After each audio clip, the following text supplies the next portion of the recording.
नमस्कार मित्रांनो, कृषी विभागामार्फत सोयाबीन व कापूस या अनुदानासाठी शेतकऱ्यांकडून आधार संबंधित माहिती वापरण्यासाठी वैयक्तिक संमतीपत्र व सामूहिक शेती असल्यास सामूहिक ना हरकत प्रमाणपत्र भरून घेतले जात आहे.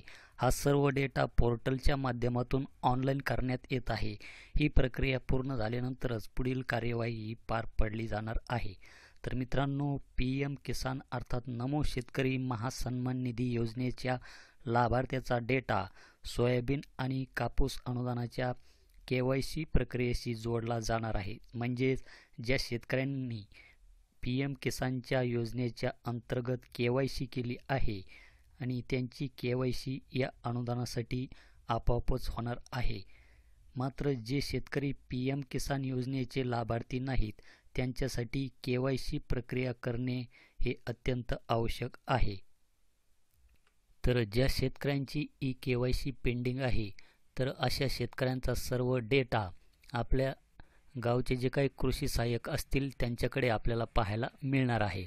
तर या पोर्टलच्या माध्यमातून आपण येथे आधार नंबर कॅप्चा टाकून OTP थ्रू किंवा बायोमेट्रिक थ्रू आपण येथे KYC करू शकणार आहात. परंतु या वेबसाईटला खूप मोठे प्रॉब्लेम असल्यामुळे साईट ही व्यवस्थित चालू नसल्यामुळे KYC करण्यास आपणास येथे अडचण येऊ शकते. तर कृषी सहाय्यक हे या पोर्टलवरून शेतकऱ्यांची KYC ही अशा पद्धतीने करून घेतील. तर येथे त्यांचा ID पासवर्ड टाकल्याच्या नंतर येथे लॉग इन झाल्याच्या नंतर OTP हा त्या कृषी सहाय्यकाच्या मोबाईलवर जाईल. तो OTP टाकून येथे व्हेरीफाय OTPवर आपणास क्लिक करायचे आहे. तर येथे लॉग इन झाल्याच्या नंतर अशा प्रकारचा एक डॅशबोर्ड त्यांच्यासमोर हा ओपन होईल. तर यामध्ये आपण पाहू शकतात की टोटल नंबर ऑफ फॉर्म्स 1782 दाखवत आहेत. त्यानंतर data completed count 1267, pending 515, total KYC target 1782 आणि टोटल KYC कंप्लीट येथे 959 इतके झालेले आहे.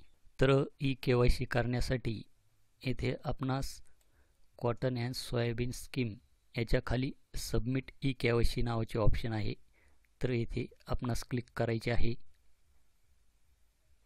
त्यानंतर आपल्याला इथे आपले जे काही क्रॉप आहे सोयाबीन किंवा कापूस तर ते यामधून निवडून घ्यायचे आहे.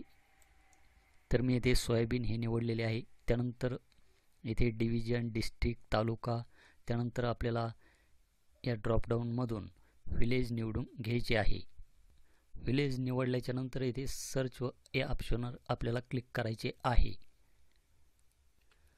तर ज्या शेतकऱ्यांची KYC कंप्लीट झालेली आहे तर तो डाटा आपल्याला इथे KYC कंप्लीटेडमध्ये दाखवेल आणि ज्या शेतकऱ्याची KYC पेंडिंग आहे त्याचा डाटा यामध्ये आपणास दाखवेल. तर KYC पेंडिंग याच्यावर क्लिक केल्याच्या नंतर आपल्याला त्या शेतकऱ्याचे नाव याच्यामध्ये शोधायचे आहे आणि त्याच्या पुढेच आपणास येथे KYC नावाचे ऑप्शन दाखवेल. तर आपल्याला इथे KYC या बटनावर क्लिक करायचे आहे.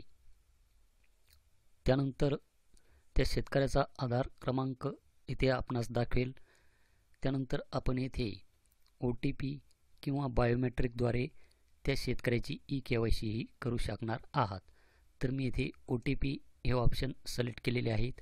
तर यासाठी त्या शेतकऱ्याच्या आधार कार्डला मोबाईल नंबर लिंक असणे हे गरजेचे आहे.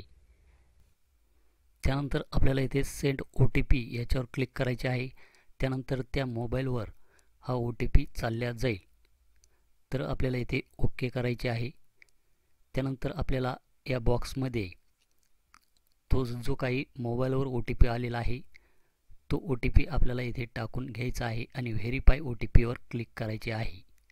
त्यानंतर आपल्याला थोडासा इथे वेट करायचा आहे.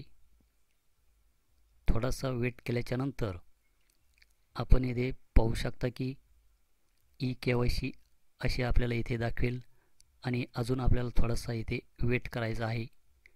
तर आपण इथे पाहू शकतात की KYC डन सक्सेसफुली.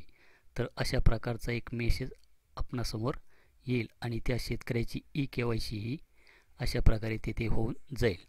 तर अशा पद्धतीने जे काही कृषी सहाय्यक असतील ते आपली ई KYC ही अशा पद्धतीने करून घेणार आहे.